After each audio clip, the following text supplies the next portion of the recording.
Practically, my giveaway tips to everyone watching us is, I would start by saying that, uh, your own thoughts play a very important role in shaping what you become in your life. So if we try to read or hear or listen and watch uh, anything that is positive for our minds, say like wellness and healing sessions we have on Netflix and other OTT platforms, those words coming out from life and leadership coaches like you, or life coaches or trauma specialists like you, will create awareness in our minds about our situation. Because I might be in so much of distress that I will not want to go out and seek professional help. So I can use the internet technology, the OTT platforms that we have available, to search for such things that provide me with a very personalized help. But I will also reaffirm the fact that professional help is very much available. People should seek professional help if they are struggling with a low self-esteem, a low confidence level, any sort of emotional disturbance, any sort of thoughts that threaten their well-being, because our mental well-being is more important than our physical well-being, because it is how you think in your mind is how healthy you are in your body. Your body could look very cherry and supple, but you could still be a devastated and a distorted person from within. So the first part, first takeaway from the tips I would like to give to everyone out there is that we should seek the help from these OTT platforms, because there are hundreds and thousands of shows available giving us life and spiritual wisdom and training, so they help. The second would be doing some physical activity, because it is very important to keep ourselves physically active in present lifestyle that we all have become part of, voluntarily or involuntarily. That we're working from home, we are sticking to our chairs, we can't move out, we can't go out, we only go out to do household chores and run errands for our children or get groceries and all that. So it's all time based stressful activity we be part of. We don't be part of anything leisurely that frequently. So take out some time to go for a walk, a small walk or a stroll, maybe just like practice breathing exercises while you are walking. Inhale and exhale. Think about anything that brings you positivity. There's a trend these days with youngsters. They would keep having earphones in their ears. They will want to engage themselves in continuous continuous activity, a brain stimulating activity. This is not good. We should give time to ourselves, to our eyes, to our ears, to all of our sensory organs, to be without the electronic gadgets. We should not fear ourselves. People do not like to spend time with themselves. If we are sitting, for example, in a room of 5 people, you will see everyone busy with their phones after 4 minutes or Absolutely. 2 minutes, as short as 2 minutes. Technology taken over, yeah. Yes. So technology has taken real-time conversations. So as much as it is important to use technology, like I mentioned in my first point, in the second, I'm not contradicting my first point, but only trying to bring home the point, draw this point that we should, give ourselves the space to be without anybody, to be without any electronic gadget, especially when we are practicing breathing exercise or when we are practicing to walk, for health benefits. So the thoughts that come to your mind, you have to learn to actually segregate those thoughts and accept. Acceptance is the biggest part of your journey to begin to heal themselves. So when you want to heal yourself, the first part is accept that there is something wrong with you. So if you have acceptance in your life, you will take action. to move from that acceptance to change things for better. And there comes in hope that I have accepted this was the worst, and now I hope I will make the best in the future. So this hope for the best in the future comes from acceptance, which comes from you spending time with yourself, knowing what your mind feels, and then talk about it to someone after having clarity or confusion that, okay, this is how I'm feeling, this is how I have these thoughts, and now I need help. This will help you to become a better person, not only when you seek help, but also when you try to overcome it. And once you overcome it, you probably, like me, will come in a capacity where you can advise people. This is how it happens, because I suffered from bereavement. I accepted that my father is gone. He's not going to come back. I might see manifestation of him in anything in my life, starting from my future husband to my future child to my colleagues to anybody, any soul I come across in my life could be manifestation of him reminding me, oh, he's just like my father. So this acceptance helped me to bereave and grieve properly. And once I have had grieving, now too I grieve, I can go into tears at the mention of my father, and that emotional. But this acceptance at least has helped me to move, because I spoke to so many people who were bereavement trainers to ask them, how should I start my life? How should I put myself together? So this helps. The third point, and a very important point again, would be to keep ourselves away from all sorts of narratives. Learn to choose what you watch on TV, what you watch as part of the news channels, showing you news, what you watch as part of the Netflix, Amazon Prime, Hotstar series, or anything that you're watching. As much as we get our brains influenced by what we watch through OTT platforms or the television, we tend to develop a sense of melancholy in our heads. And this triggers all those stigmatic and traumatic experiences that we have had experience of in our past lives, combining it to your present and triggering suicidal thoughts in your head. That is devastating. You become a distorted person. You could be an emotional abuser. You could be anything that you should not be in order to be a healthy and a peaceful individual or a human being. The fourth point would be talking helps. Like I said, take time to talk. Take time to talk. I will say it again, take time to talk. It is important for us to just keep checking whosoever matters to us in our lives as to just a simple how are you. You don't know that you writing a good morning message or those three words like how are you, or you are in my prayers, or I love you, because love is not just between a man and a woman or a girlfriend and boyfriend. It has as many manifestations, as many people we have in the universe, or the species in the universe. Animals express love, birds express love, and we all express love in our own ways. So your message in the morning or any time of the day, or a good night message, could mean a lot to someone, just to tell them that there is someone that cares about you.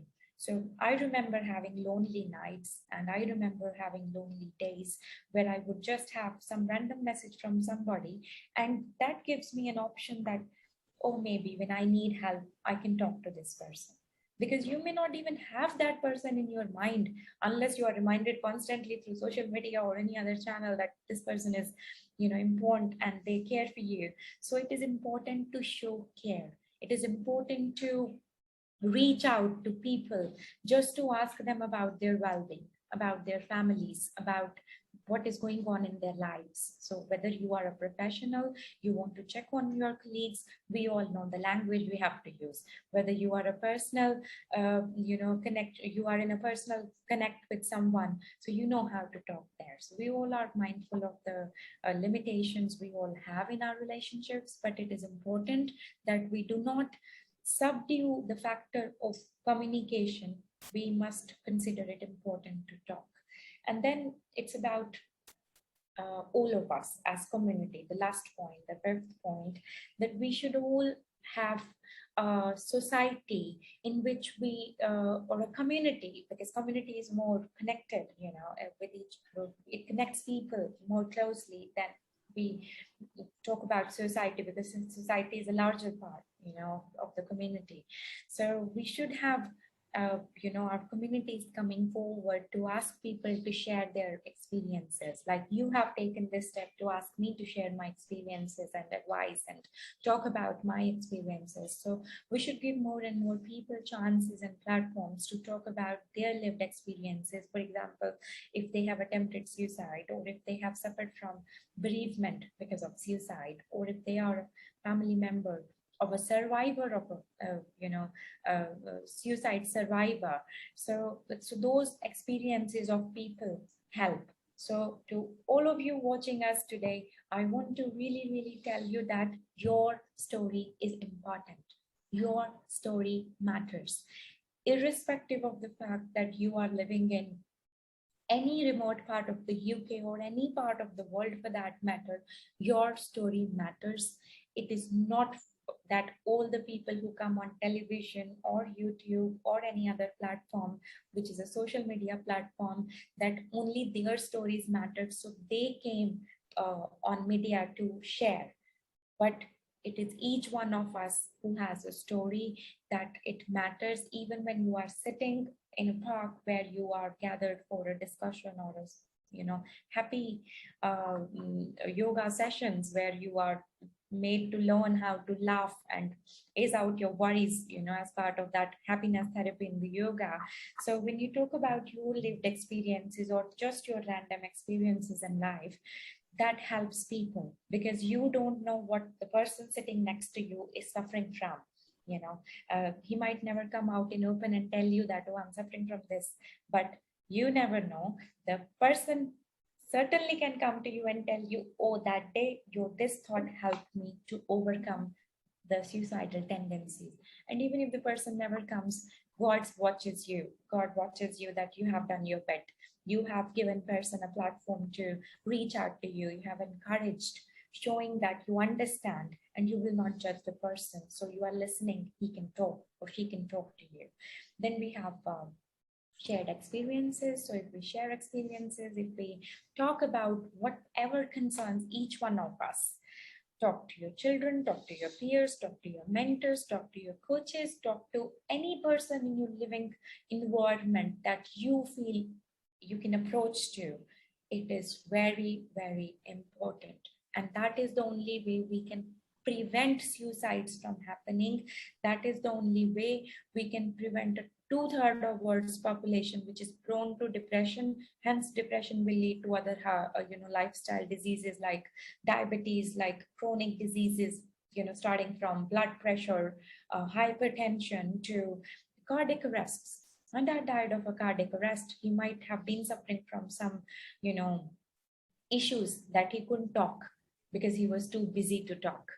He was too busy with his job. He died on duty. So that is why I emphasize on the fact that you could and you should never be too busy to talk about anything that concerns you to your near and dear ones. You have only one life, and your life is important. Your story matters. And if you do not talk about yourself, if you do not talk about your life, and you choose to end your life, your story will never matter. Your story will end then and there. And that is not how anybody's story should end. So life is meant to be lived. And God has created us, giving us this life without giving us any authority to even give life, even to create life. It is God's will that we women could create lives. Thank you. If Thank God does not will, we will not. you. Life matters. And don't end your life thinking that this is the end of it. Remember, there is always help that is available. And there is always a next step which you can change your life with. And you can step in, out in the open and see the world awaits with lots and lots of opportunities for you to fulfill your dreams. If this does not work, this will work. If this does not work too, something else will surely work. So respect yourself, talk about it, never be too busy to not to talk or not to give time to your near and dear ones. You never know when is the last you will speak to your loved one. I never knew I would not be able to speak to my father after I spoke to him the last that when I did. I thought that maybe I can call him 2 days later, he's too busy. Those 2 days later, it never came in my life. So I just want to tell everyone, be encouraged to be understanding, be empathetic, be kind, and be little less busy for all those people who matter to you in your life, because you never know who's going to leave you in this life's journey then. So it's unpredictable. Yeah. Thank you very Okay. much, Arpu. Thank you. You kind of answered my last question already, so I'm not going to go and ask. But I think the last point you make is, it's your life matter. And if you decide to take your life, there will be no story. So it's really important to seek help, So thank you very much. Thank you for your time. I know you got a lot to say, but I'm just conscious, like we've been talking for an hour now. So, thank you very much. You raised really important points. So I do hope that, audience takes this seriously, listen to it, all the tips that Arpu been talking about from her lived experience. And it's really important, like we're not making things up here. We're talking about from our lived experience, and also as a professional. So it's really important you take care of yourself. There will be numbers from, UK numbers here where you can go for help. But every country, there is always support available. So you just have to reach out and to the right people and, right phone numbers to make sure you seek help. Any final thoughts, Arpu, before I close the platform? Sorry? So do you want to say any final thought? Just 30 seconds, anything you want to add in before I finish the interview? Yeah, my final thoughts would be, I would just repeat what I said earlier, that every story matters. Your life is important. Be hopeful of all the better times to come in your life when you are struggling with all the negative thoughts in present context. We all have shared pains in our life, but we all have shared joys too. So always look at the brighter side of life. Thank you. Thank you. So everyone, please do share this video with your friends, your loved one, your colleagues, anyone in your social media, because there's lots of important tips that are shared, and the statistics is really important. As a society, as a human, is our duty, our responsibility to raise awareness about suicide. And if we are feeling overwhelmed, it's really important also that we seek help. So please do share, like our video, subscribe to our YouTube channel, and you will get alert on future video. There'll be more videos coming on different issues. So thank you for watching, and I'll finish off now with this episode, but watch out, there'll be more episode coming. Bye.